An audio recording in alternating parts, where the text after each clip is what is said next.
लोग railway station पे morning walk करने पे मजबूर है। तो इस चीज़ की व्यवस्था जो है आज से पहले कभी नहीं हुई। लेकिन हम लोगों का जो भी हम लोगों के अधिकार क्षेत्र के अंदर आएगा, हम लोग इसकी पूरी कोशिश करेंगे, कोशिश क्या एकदम करेंगे कि जो भी सबसे पार्क की व्यवस्था जो है, महिलाओं जो बाहर से आती है, जो महिला जो बाज़ार में जाती है, उनकी शौचालय की व्यवस्था जो है, आज के डेट में बहुत ज़्यादा दिक्कत होती है। उसमें हम लोगों की पूरी एकदम ये प्रमुखता रहेगी हम लोगों की, हम लोग इस पर कैसे हम लोग काम करें। नमस्कार, मेरा नाम नेहा झा है और आप देख रहे हैं फ्रंटलाइन 24। अभी हमारे साथ साक्षात्कार में नवीन कुमार मुरारका मौजूद हैं। आप लोग जानते हैं कि मधुबनी नगर निगम के भावी प्रत्याशी हैं मेयर कैंडिडेट के। तो हम इनसे बात करते हैं और जानते हैं कि अपना जो उम्मीदवारी दे रहे हैं उसके पीछे क्या कारण है। बहुत सारी समस्या तो हम लोग देखते ही, अगर मधुबनी नगर निगम की समस्याओं की बात करें तो ऐसा कोई जगह है ही नहीं जहाँ पे हम समस्या नहीं देखते हैं।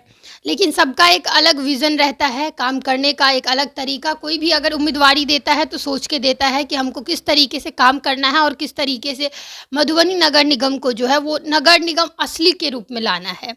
तो हम इनसे बात करते हैं और जानते हैं कि इनका क्या विज़न रहा है उम्मीदवारी देने का, और जो भी कुछ बातें हैं समस्याओं पे भी बात करेंगे और जो भी इनका जो मुद्दा है उस पर हम बात करेंगे। सबसे पहले बहुत बहुत स्वागत है आपका हमारे चैनल में।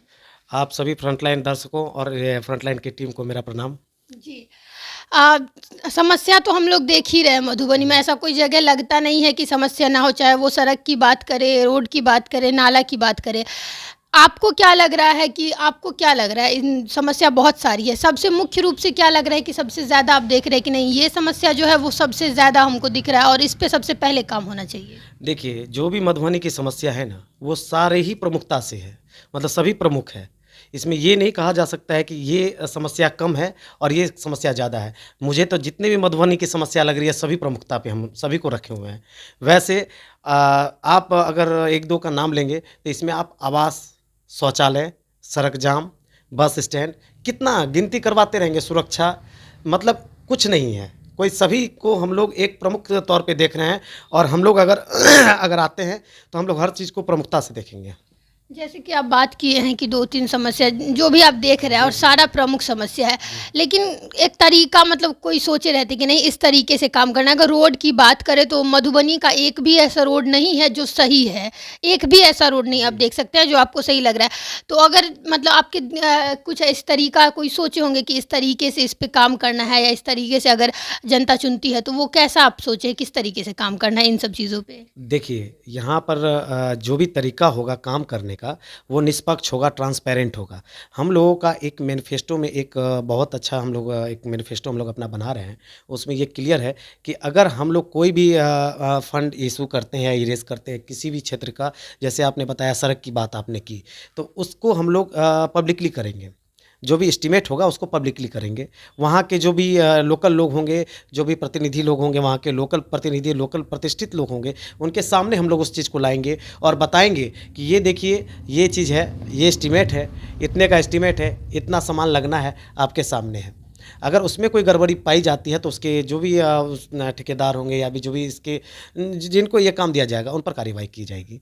इस तरीके से हम लोग इस चीज़ को हम लोग आगे बढ़ाने की कोशिश करेंगे। जी। जनता के पास जब लोग जाते हैं, जो भी उम्मीदवार कैंडिडेट रहते हैं, तो उनका सबसे पहले ये बड़ा सवाल रहता है और सबको इस सवाल का आंसर जानना रहता है कि आप अभी तो आ रहे हैं, लेकिन अगर आपको हम चुन लेते हैं तो फिर आप 5 साल तक दिखाई नहीं दीजिएगा। मतलब आते हैं बेटा बनने के लिए और फिर जब चुने जाते हैं तो फिर वो नेता बन के घर में बैठ जाते हैं। तो उनको क्या कहना चाहेंगे? क्या आप मतलब अगर आपको चुनती है तो ऐसा कुछ नहीं होगा, या उसमें आप क्या जवाब देना चाहेंगे उन लोगों को? देखिए, अभी तक जो भी हम लोगों ने डोर टू डोर कैंपेन अभी तक किया है, लगभग 5,500 घरों में हम लोगों ने आशीर्वाद यात्रा के दौरान आशीर्वाद प्राप्त किया है। और आपका जो सवाल है, ये बहुत ही जायज़ सवाल है और 90% जगह हम लोगों को यही पूछा गया है। तो हम लोगों का जो उद्देश्य है और हम लोगों की जो मेंटलिटी है कि हम लोग ये सोच रहे हैं कि हम लोग कैसे हर 4 साढ़े 4 महीने पे आने के बाद, हर 4 साढ़े 4 महीने के बाद आपके यहाँ बैठेंगे, आपकी समस्या जो भी होगी हम लोग लेंगे, निराकरण करेंगे और उसको हम लोग उस पर ध्यान देंगे। मतलब हर 4 साढ़े 4 महीने पर आपके यहाँ बैठेंगे, हर वार्ड में बैठेंगे, आपके घर पर बैठेंगे कि हम लोग उस तरीके के उस आपका जो समस्या है, किस तरीके से हम लोग उसको सॉल्यूशन कर सकें। इससे आपको 2 फ़ायदा होगा। एक तो आपको नगर निगम नहीं आना होगा। बहुत लोग हैं कि बहुत दूर-दराज इलाके में, क्योंकि नगर निगम का एरिया बहुत बड़ा हो गया है अपना, बहुत दूर-दराज इलाके में है वो लोग।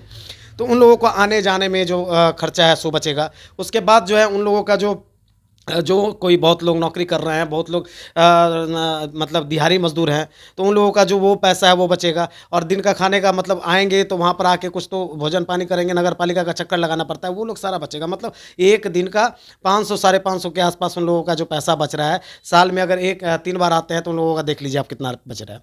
एक वो हो गया। जब हम लोग आपके द्वार पे बैठेंगे तो आपकी जब समस्या सुनेंगे तो उसका निराकरण होगा, तो उससे भी आप लोगों का ये शिकायत दूर हो जाएगा कि हम लोग 5 साल में आते नहीं हैं या कोई हम लोगों को सुनता नहीं है। जब आपके दरवाजे पे बैठेंगे तो आपकी समस्या तो वैसे ही सुन रहे हैं और उसका निराकरण करने की हम लोग कोशिश करेंगे।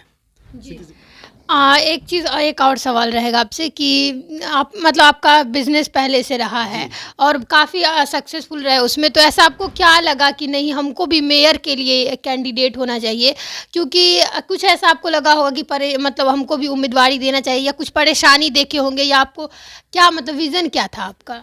देखिए, सबसे पहले मेयर में आने का सबसे बड़ा कारण जो है, हम जिस कार्य क्षेत्र से जुड़े हुए हैं, जहां हम 50 साल 60 साल से वहां अवस्थित हैं, वहां के लोगों ने मुझे प्रेशर किया कि आप जैसे लोग को आना चाहिए। और मैं जो हूँ समाज सेवा में करीब 7-8 साल से लगातार रहा हूँ।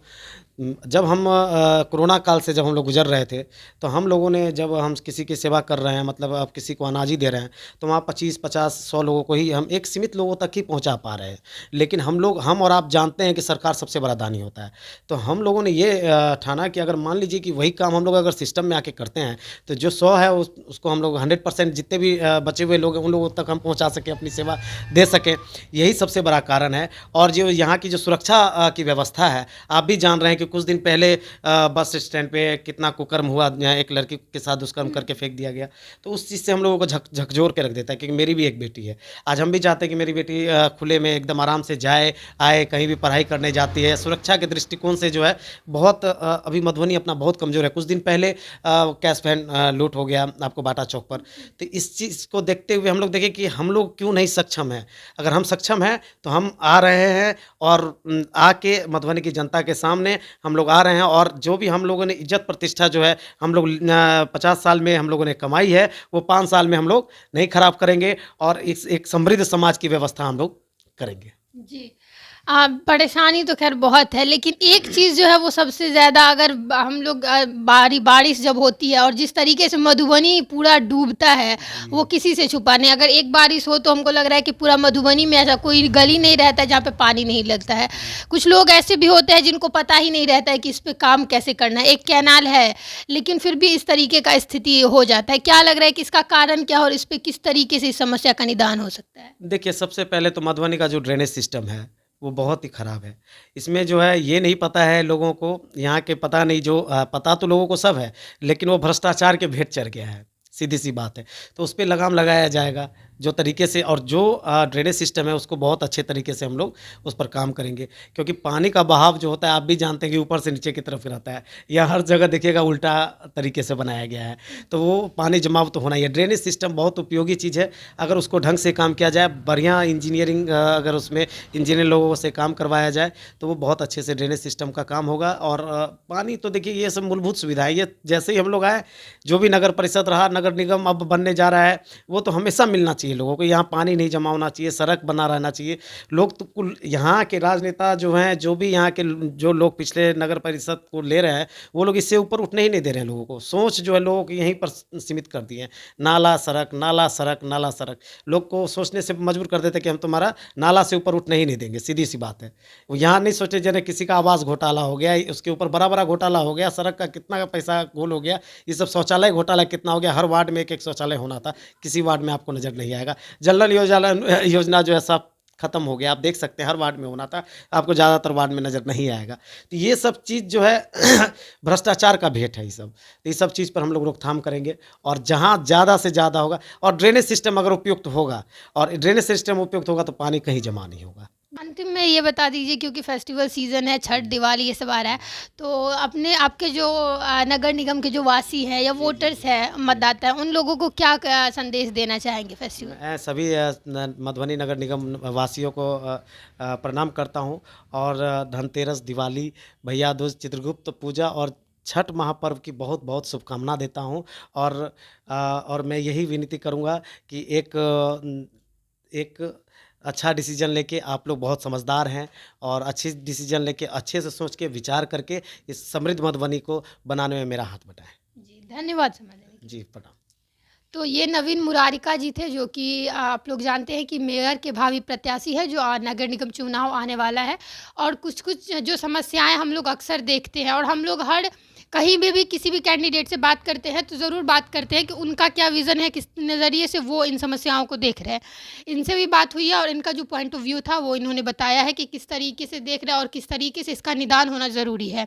हम लोग मिलेंगे किसी और नए वीडियो में, तब तक के लिए आप देखते रहिए फ्रंटलाइन 24। धन्यवाद।